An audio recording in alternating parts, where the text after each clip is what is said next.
Hi, I'm Christina Rambitis Del Rio. I'm a senior associate at the World Resources Institute and international engagement associate with the Food and Land Use Coalition, and I'll be your moderator for today. We have a great panel coming up. We have Sam Denigan, the founder of Strong Roots, a frozen plant-based food brand encouraging people to cook healthy meals at home.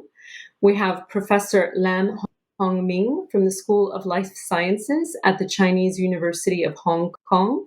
He's also the director of the Center for Soybean Research and the State Key Laboratory of Agrobiotechnology, and is a pioneer in genomic and genetic research on soybeans. We have Matthias Berninger, the Global Head of Public Affairs for Science and Sustainability at Bayer. He was previously a member of the German Federal Parliament for 13 years, representing the Green Party in his home state, and was also Vice Minister for the Federal Ministry of Consumer Protection, Nutrition, and Agriculture for 4 years. And we have Eleanor Newman Beckett, Project Manager for Food and Agriculture Platform at Systemic. She's worked as an advisor to food and agriculture companies across the value chain on strategies to shift to regenerative business models and plant-based foods. Before we kick off, we have a few framing remarks, a few thoughts and insights from Matthias to share with us. Matthias, over to you. Hello, I'm Matthias Berninger and I lead sustainability at Bayer. Today, I have the great privilege to talk to you about how climate change is changing the face of food. The science is really clear. Humanity has been overstepping planetary boundaries significantly, and food systems are in the middle of this. They contribute to the overstepping of planetary boundaries in really large ways, and at the same time, they suffer from the consequences. So addressing those challenges in food systems is one of the key challenges of our lifetime. In 2015, we promised that there will be zero on this planet by 2030. We have just 99 months left. And the reality is that today, more people are suffering from acute food insecurity than in 2015. We have to get our act together to reverse this trend. And in my book, the fact that the World Food Programme was awarded the Nobel Peace Prize last year is one of the things that we should all remember in order to focus more on solving the acute food crisis, but also on fixing the global food systems. At the center of this conversation in my book is not CO2, but H2O. It's about water. Water is the huge challenge for agriculture around the world. We can do a lot of things, but we cannot create water out of thin air. And today already 70% of all water is used in agriculture. It will be 84% by the mid of this century. But most importantly, by then 60% of all humans will live in areas with water problems, and some of those water problems will be severe. So let's do a tour around the food systems. When you cut down the rainforest, you are not only destroying biodiversity, you also lose the rain. And we have seen that dramatically in Brazil this year with the worst drought in more than 100 years. We need to stop the need for land use change in order to feed the world. We need to invest in innovation. I already talked about water. The picture in the center here is the Central Valley in the United States, in California, one of the really strong food producing regions in the world. They just don't have enough water anymore. We know that we need to dramatically change and innovate in the crop protection space to ensure that pollinators coexist with intensive agriculture. This is a huge global challenge. Fertilizer feeds 40% of the world population. Without fertilizer, we would have never been able to double the world population in my lifetime. And yet, it contributes to 4% of all GHG emissions. We have to do something about fertilizer and innovate and find alternatives in order to fix food systems. We have to innovate in the seed space to create more climate resilience. The example you see on the slide is short corn that withstands extreme weather events like storms, needs less water, and will allow us to produce the same amount of food with 20% less land. And last but not least, we have to talk about our consumption patterns in the meat area. Humans need to eat less mammals. We need to have a cap on cattle in order to be able to solve the problems of our time and in order to feed 9.5 to 10 billion people within the planetary boundaries. And how to do all of that? I want to introduce you to Andrew McAfee, who introduced the four horsemen of an optimist. If we get investors around the world to invest behind fixing food systems, if we really embrace innovation and technology progress around the world, if we increase public awareness and participation, and if we have a responsive government that helps us with the right regulation, we will be able to address these challenges. Bayer is investing more than $2 billion every year in finding innovation in agriculture. I have no doubt that we can help smallholder farmers and large farmers, farmers in poor and rich countries, to solve this problem. But we need to work together and we need to accelerate the pace of the transformation. I want to start off with Professor Lam Hongming and pick up on the theme of innovation and the role innovation can play in helping us tackle the climate challenge. Professor, tell us what innovation can do to help us tackle the climate challenge and food security and also sustainability.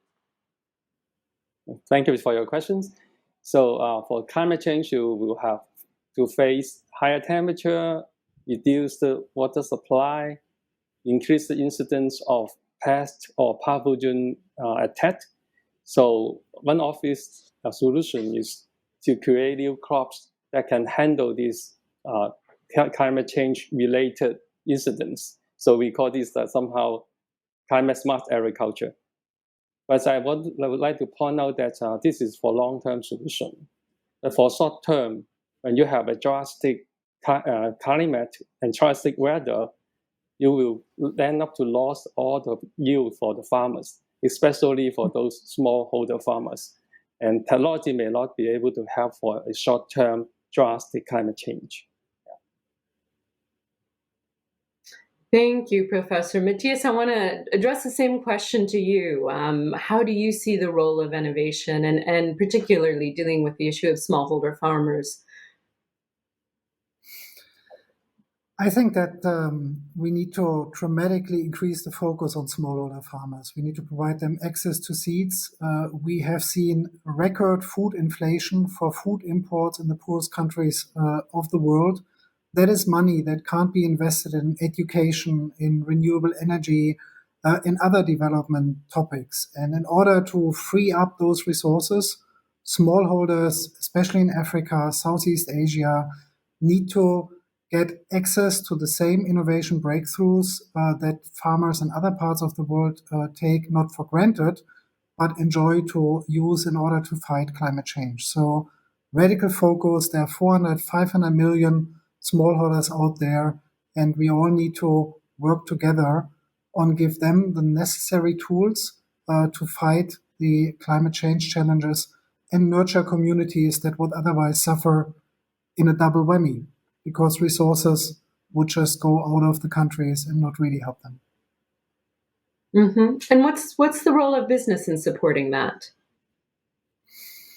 The role of business is that you can't just focus on where you have your largest profit pools, but you have to focus a lot of your innovation efforts and your investments on smallholder farmers. And you have to talk to your investors that this also means that the face of your business is going to change.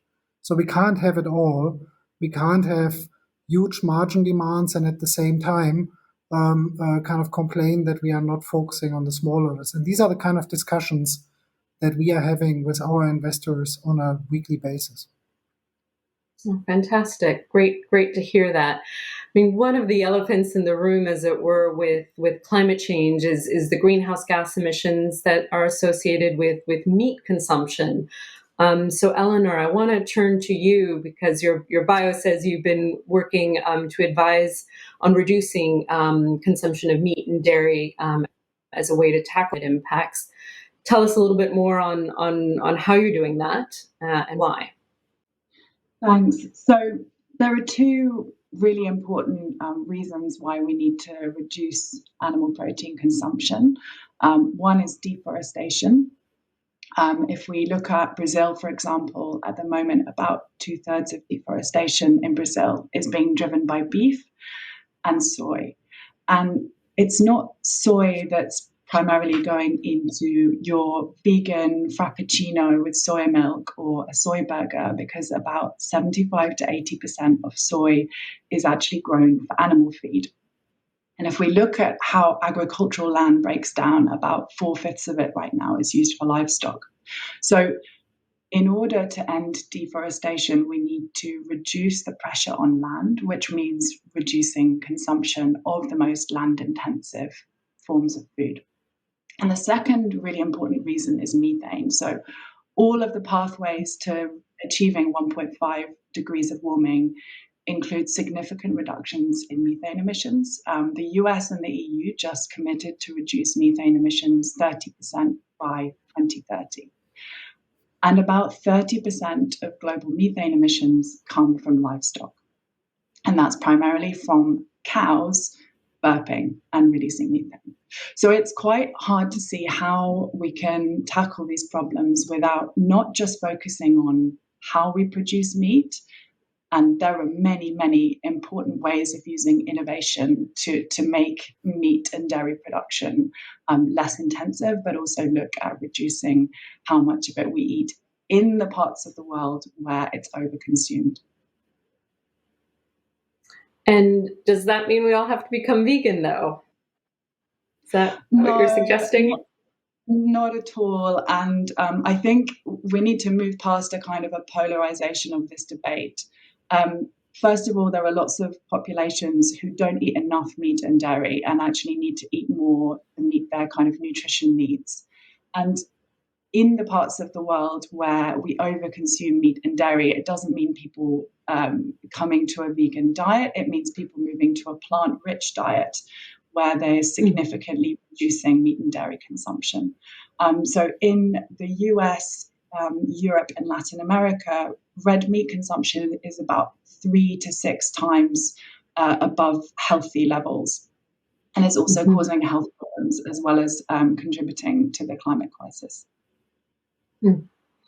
And Sam, I want to turn to you. You founded a plant-based food company. So how do you see this issue? I mean, again, should we all be under the options? What's the market like? Yeah, it's a really interesting conversation. I think, to take something from, what Matthias has said about the role of capitalism, in our business on a day-to-day, we're practicing the idea of conscious capitalism. I think there's roles for organizations like B Corp, for example, in how businesses can strive to make more sustainable food systems. I think one of the things that Eleanor said has kind of trigged something with me, which is just the idea of over-reliance, mass farming, and the over-dependency on any, crop as a source of protein is something that, we see as negative. And the objective for us in forming part of the solution is to, initiate balance in diet and consumption.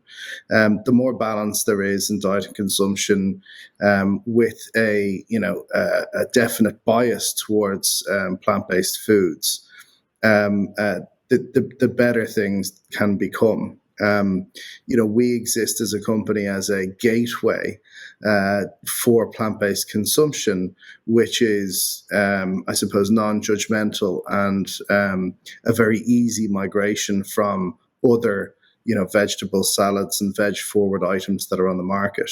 So what we're trying to do is provide a platform and a gateway for people to easily migrate without much conscious thought. So to make it easy for consumers to make a different choice, as it were. Exactly, keeping things simple. Yeah, so we've been talking about how do we get this greater balance globally and in our diets towards more nutritious and sustainable food, more locally produced food. And yet we have a huge growing middle class that is, particularly in Asia, that is looking to consume more meat. And I guess I'd like to go to Professor Hongming Lam to talk about, well, how do you see this happening in Asia, in your part of the world, and what are the options to drive this middle class towards more sustainable consumption? Okay, thank you. So I will try to answer your question, and then actually I want to pick up on the smallholder farmers issues raised earlier. So in Asia, such as China, because of the growth of economic power, so they have more buying power, and they have turned to more meat-related diet recently. So that require a lot of crops to turn into feed.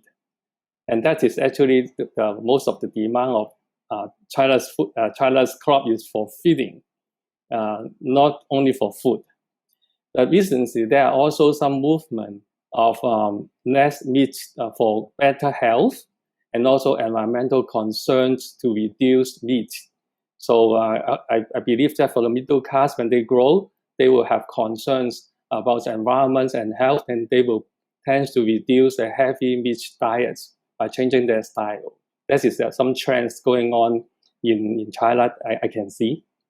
I would like to pick up on the smallholder farmer things, because I work on yes, please. Because I work on technology, and we all know that the technology is very hard to reach smallholder farmer, and smallholder farmer are most susceptible to extreme weather, because once the weather comes, the crop cannot move. They will have a total loss.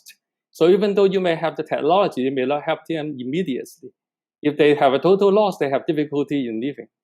So I just want to bring up a possibility for discuss. Do you think that some kinds of agricultural insurance to protect the smallholder farmer, a way to help them in the rapidly changing weather status like today? Will somebody answer my question? Because I always think we have to help them first to survive before we can transfer the technology to them. So first, how do we help smallholder farmers survive the coming storms and droughts that they're facing? But then how do we help them adapt the technology that is out there and is under development that will help them become more resilient? Who wants to come in on that? I don't know if Matthias, you want to. I see Eleanor as well. Eleanor, why don't you start? You put your hand up. So I think one of the big levers is to move to longer term supply contracts in the agricultural system.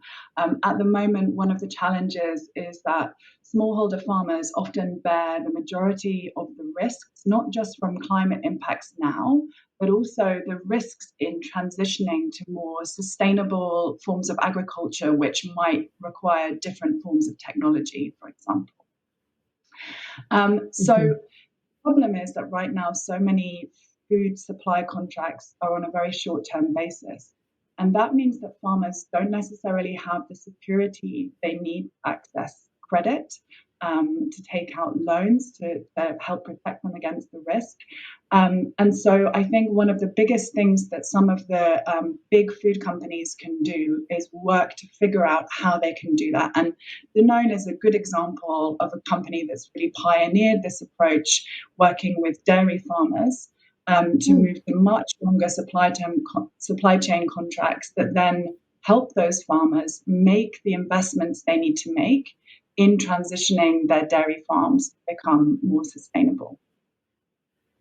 And does that help Danone? Is there an advantage to the business for doing this?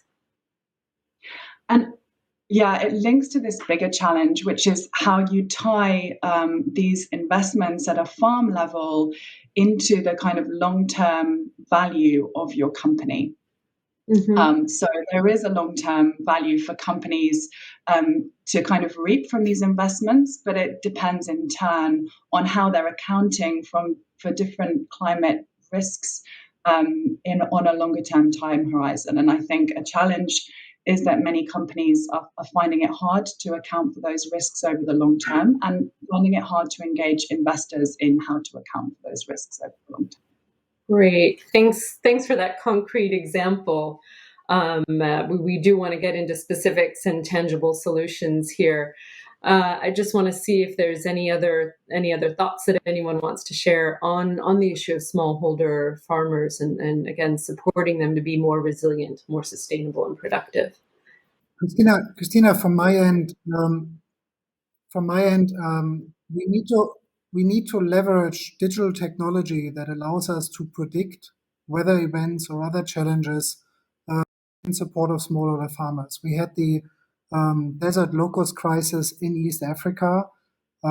Somehow the FAO was able to marshal a response that saved a lot of lives and protected livelihoods. But with better predictive tools, we would have solved the problem way earlier and much more efficiently, and dare I say also with much less insecticides being involved. We know on the water side, we know where the water scarce regions will be.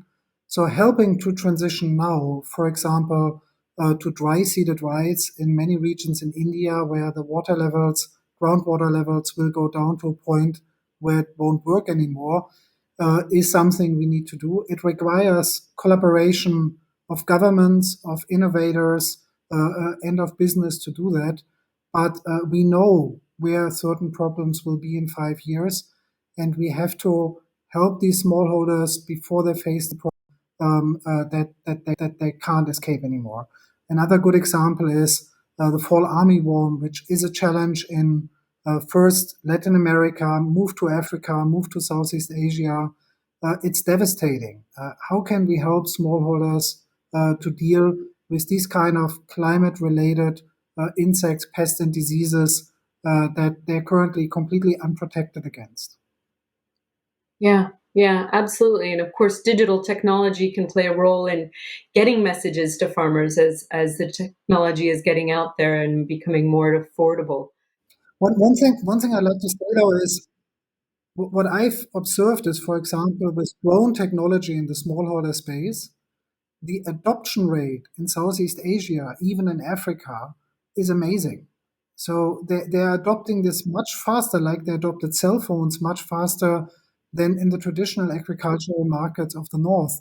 So these smallholders are actually really survival artists, and they're very open to these kind of solutions. We just have to help them to get access to it. Yep, fantastic. I'm glad you raised that point. Sam, you had wanted to come in on this as well, and then Professor Lam. Yeah, I was actually going to speak briefly about the development of pesticide technology within these regions also. But I think from personal experience, while not part of the developing world, I think Ireland is a good example of how the consolidation of smallholding farmers under cooperatives, as well as smallholding farmers specialising in specific types of crops which are supported by the retail systems, is a hugely important conversation to have. Ultimately, the whole supply chain has to support the structure of the investment of smallholder farming, like was already mentioned by Professor Lam. I think ultimately the diversification of crops and the specialist nature of some of the potential outputs of the smallholder farming is something that has to be supported by the rest of the supply chain, whether it's a cooperative organization or whether it's a retail organization for distribution sitting at the top of that supply chain. Much more investment from the top of the CPG supply chain has to be invested in order to bring those products to market, and also the education and the resources to be able to convert to specialized higher value, higher profitability outputs for those farms as well. Mm-hmm, mm-hmm. Fantastic. And Professor Lam, I see you nodding your head. So I think you all make a good point. So I agree that a more accessible technology, a more accessible and transparent market, so that the smallholder farmer can reach, and also change the value system about consuming something. You eat something, add more value to it, like fair trade, environmental protection. All these are long-term solutions to help the smallholder farmers. But I do have a concern about immediate need, because extreme weather like in severe drought or flooding can totally eliminate the harvest for the year. So there are some countries started to launch something like agricultural insurance, so that the farmer will put up some money to help those in need. But the problem is most of the farms who will buy the insurance are those vulnerable. Those feel safer, they don't want to buy the insurance. So that program is not going very extensively.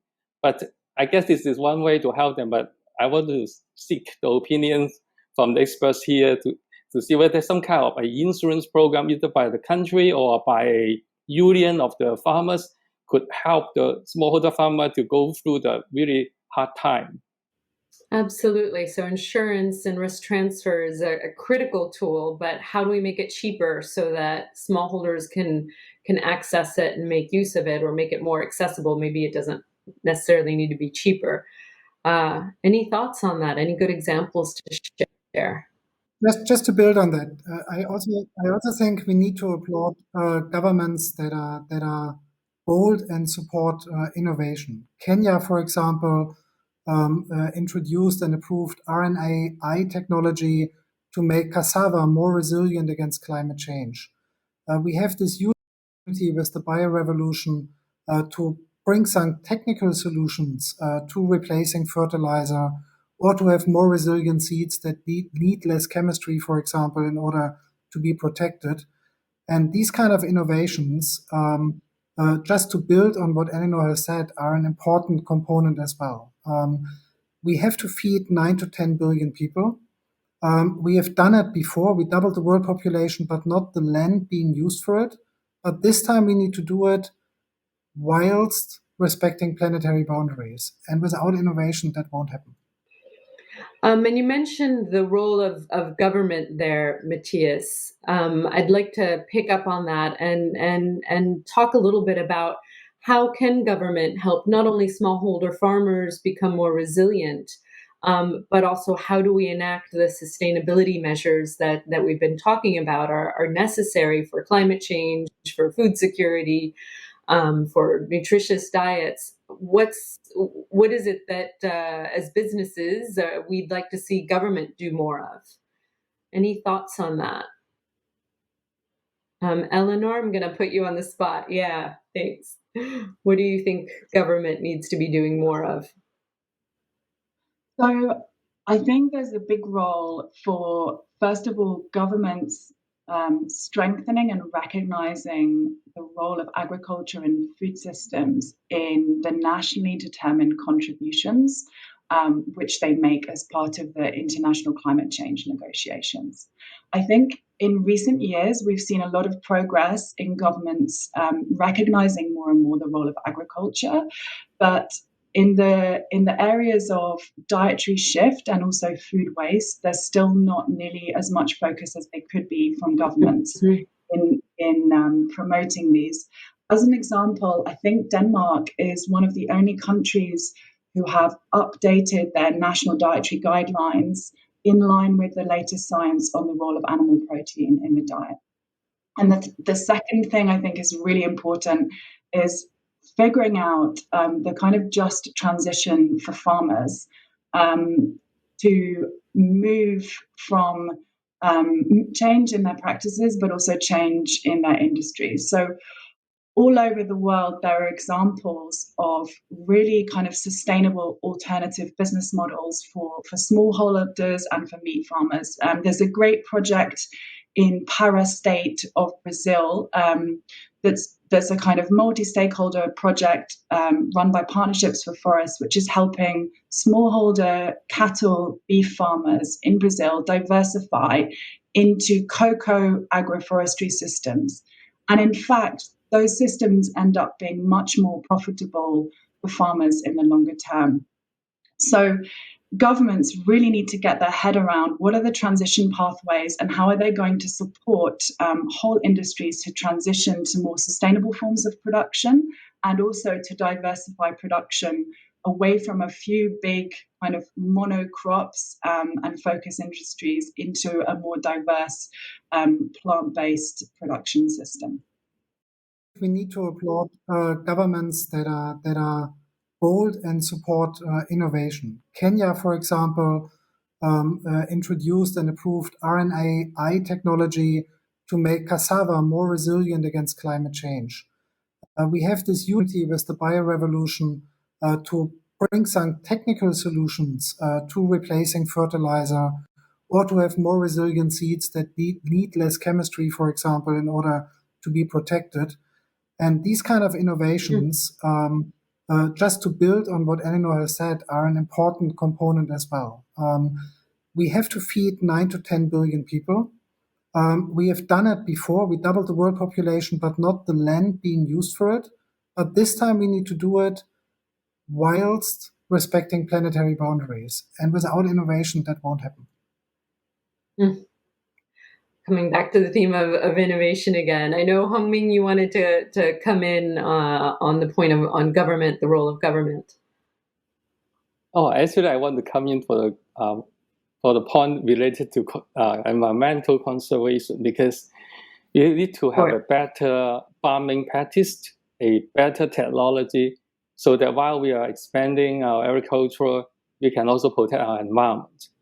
But during the climate change, I can see something in real world is that some of the agricultural land has become no longer suitable for production. For example, the temperature is too high, the soil water get evaporated, and etc. So the farmer need to explore new lands for suitable of agriculture, and they may involve some natural habitat. So as a scientist, I worry that this kind of change in the landscape of agricultural lands may lead to reduction of natural habitats by expanding our agriculture to the area that has not been used before. So I strongly agree that we should use technology to increase the yield per area so that we can reduce the use of natural habitats. But this is the first point. The second point is about the technology and government role. I think that in many governments, especially in developing countries, there is a strong opposition of new technology. For example, GM technology, even the genome editing. People so worry about it, so they hesitate to put it forward in large scale and delaying the use of new technology to solve this problem. So that's the second point that I would like to point out is if the government can somehow talk to their citizens and educate them about the importance of new technology that can help to deal with the climate change and agriculture, that would be great. And give confidence about the safety of that technology to its citizens and to consumers. We're running out of time, so I'm going to ask each of you to just give one closing thought on what gives you the most hope about the future of our food systems, the sustainability, equity, healthy food systems. What encourages you and makes you think, yes, we are on the right track? Or one example that you want to see scaled up to help address healthy and sustainable food systems in light of climate challenges?